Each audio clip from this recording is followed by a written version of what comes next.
Jai Radhe. Let us suppose some of us we are boys and some of us we are girls. Some of us we are husband and some of us we are wife. Let's not go some example which is apart from us, very far away from us. We are talking on the example which is very nearer to us, you and me. And now let's talk on about the priority. Suppose if two boys and girls they are together, then what will be their priority? What will be the priority of boy and what will be the priority of girl? And for example, if husband and wife together, what will be the priority of husband and what will be the priority of wife? In this material world, mundane world, actually everyone they give first priority to their sense enjoyment. Isn't it? Am I false or am I true? We can examine ourselves, we can judge on ourselves. Suppose for example I am a boy and if I meet my girl, then what will happen? It's natural that my sense enjoyment priority will be more than her. And again, if I am a girl, then my sense enjoyment is my first priority. If my sense enjoyment is not fulfilled, if I am not pleased, then definitely that will not be accepted by us, anybody of us. So this is material world. In this material world, everyone gives first priority to their sense enjoyment. If their sense enjoyment is fulfilled, if they become happy, then fine. But if their sense enjoyment is not fulfilled, then they are not happy, they will not accept that. Every one of us. Just examine, just judge, just read ourselves. This is material world. Now let's talk about a spiritual world, Goloka Vrindavan. In a spiritual world, there is completely different. In what sense? In this material world, everyone is focused on his sense enjoyment. That's all. He is only focused on his sense enjoyment. He needs enjoyment or she needs enjoyment. He or she doesn't care for others' enjoyment. That's all. His enjoyment or her enjoyment should be fulfilled in this material world. But in a spiritual world, there is completely different, but seems like same. You can see the pictures of Radha and Krishna and gopis dancing each other, and they are playing with each other, and so many things. By seeing that, we can think that, oh, that is also same like here. That is also same like here. But it's completely different. In a spiritual world, actually all the devotees of the Lord, all the residents of a spiritual world, they are never and ever intended to enjoy their senses. Never and ever. Never and ever, even in dream. Anyone in the spiritual world, Goloka Vrindavan or Vaikuntha, they never ever intended to enjoy their senses. For what they are intended? They are only intended to fulfill the enjoyment of Krishna. That's all.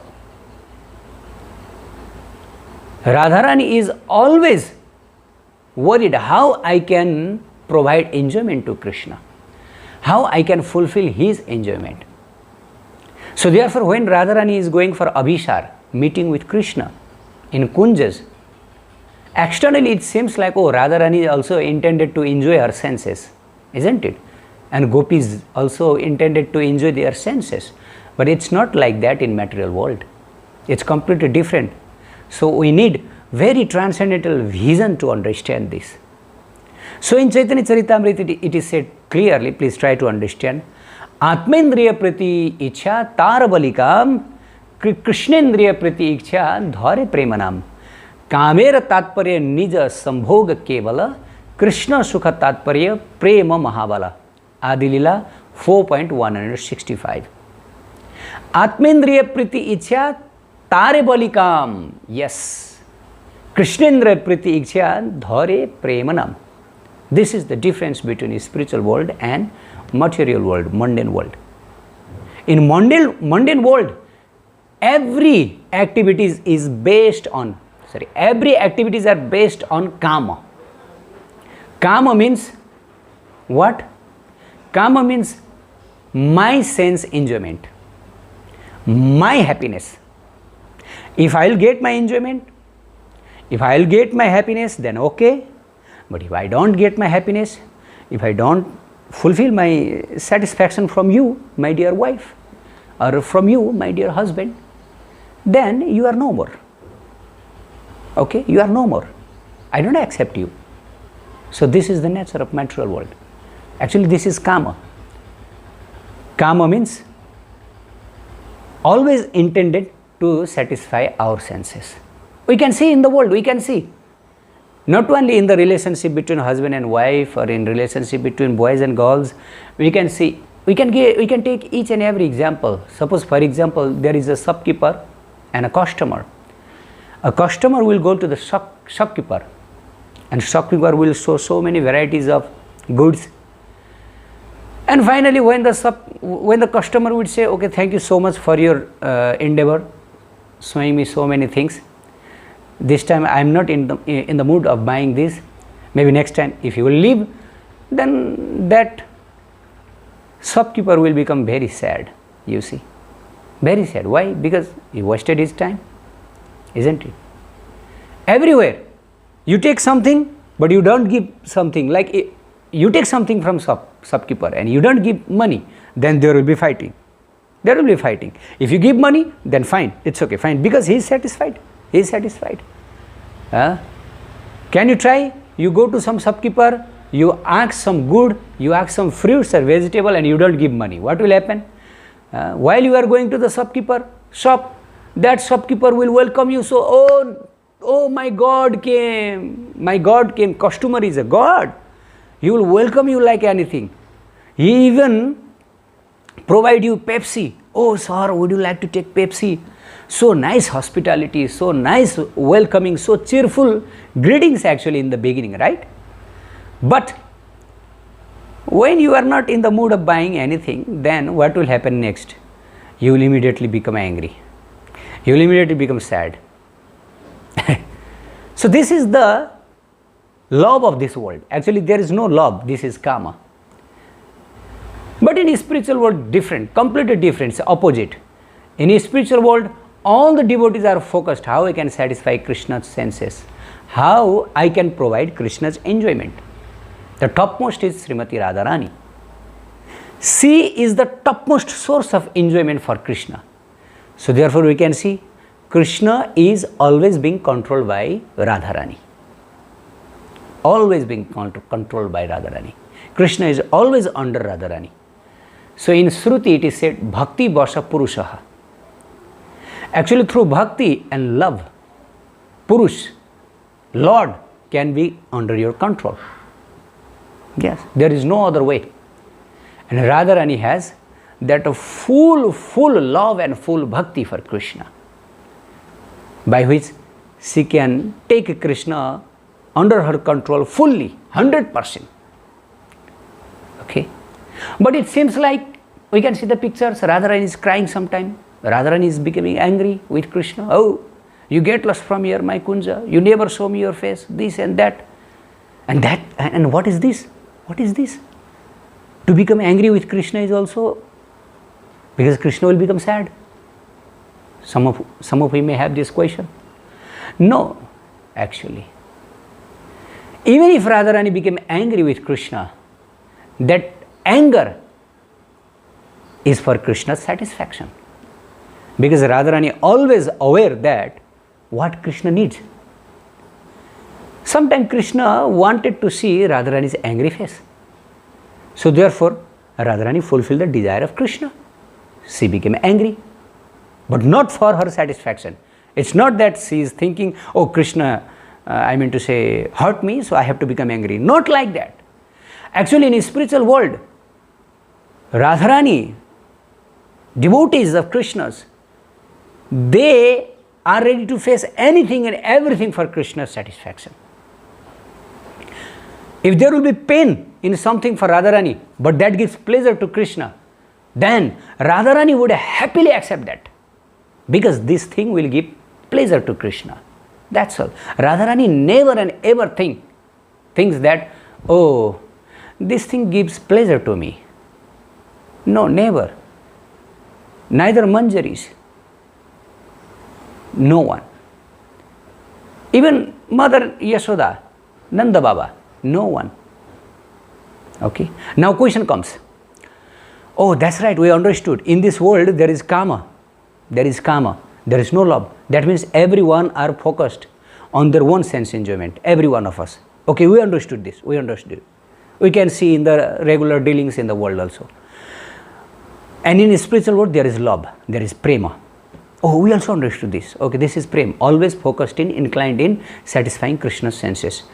Now my question is, if I would be always engaged in satisfying Krishna, providing enjoyment for Krishna, then what about my enjoyment?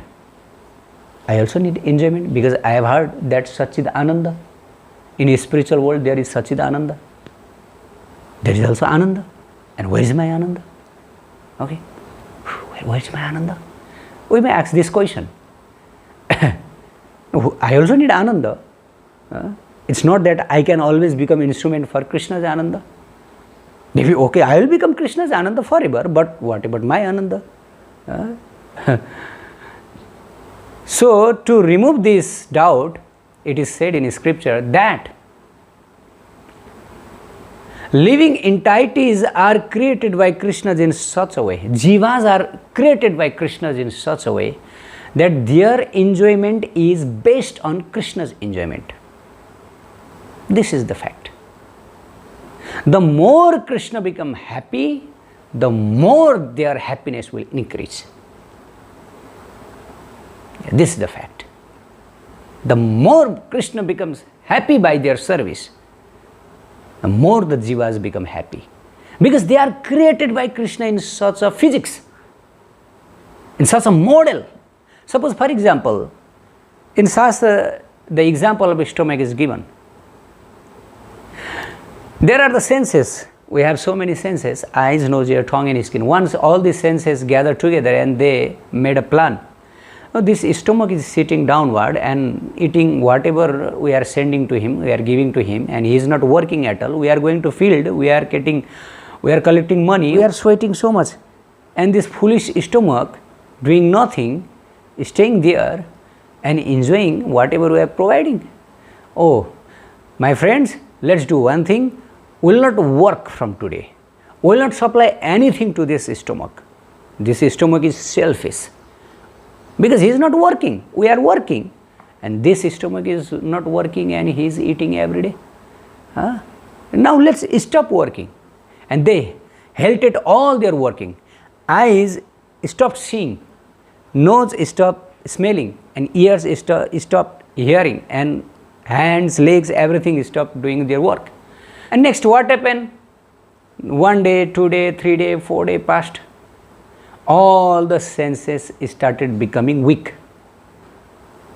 They became weak. Eyes could not see. Ear, it's very difficult to hear. And body, it's very difficult to move. Now what to do? They immediately called for emergency meeting, and they decided, oh, we did something wrong decision. We did wrong decision.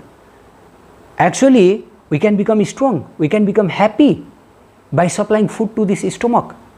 We are made in such a way, we are created in such a way that supplying food to this stomach is the source of our happiness. So let's do that. Okay, let's resume our work now. Let's resume our work. So all the senses, they resumed their work. They started their work. No envy now, no problem. And again, they became revived. They became strong and they are now okay. So in the same way, all the jiva, they are created by Krishna. In the same way, they have to work for Krishna. They have to always ready to supply enjoyment to Krishna.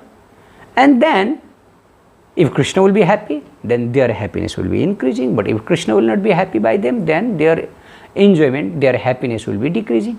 Suppose, for example, in this material world, all the people, all the jivas, they are trying to become happy. They are trying to collect enjoyment for themselves. And we can see how many are happy. We can see ourselves. We are always trying to be happy. Every living beings, every population in this world, they are always concerned for their own happiness, own pleasure. That's all. Atmendriya pritibhansha, priti ichha. They never ever think for others. They always think for their own self. How I can enjoy my senses, how I can eat nice food, how I can watch nice pictures, how I can hear nice songs. That's all. Always. Always they are focused, concerned on their own sense enjoyment. That's all. How my happiness will be increased. They are never worried for Krishna's enjoyment. They are never concerned. And we can see how much happy we are. We are this much happy. We get happiness for some time, point. But again we feel distressed, sorrow. Isn't it? We can see in the world. The more people are concerned for their own happiness, own sense enjoyment, the more they will be distressed and they will be unhappy. So this is the secret. Okay. So now what is our concern? What is our priority? Our priority is not to advance our enjoyment, not to be concerned for our enjoyment. Whether we are husband, whether we are wife, whether we are anyone, we should be always focused that this kama, this sosuk bansha means always desiring for our happiness, my happiness. This is very deadly. This is enemy. This is enemy on the path to Krishna. That's all. So how to deal with enemy now? If we found some enemy, then how to deal? We have to kick him. We have to hate him. We have to hate him. So therefore we have to hate this sense enjoying mentality, self enjoying mentality. We have to hate. We have to split on this sense enjoying mentality. And we have to develop, we have to advance how I can increase enjoyment for Krishna. How I can be the instrument for Krishna's enjoyment. So therefore manjaris are best example of surrendership. How manjaris? And how manjaris they are enjoying the highest limit of ananda. How manjaris? This thing we'll talk next time. Jai Shree Radha. Nitai Gaur Prem.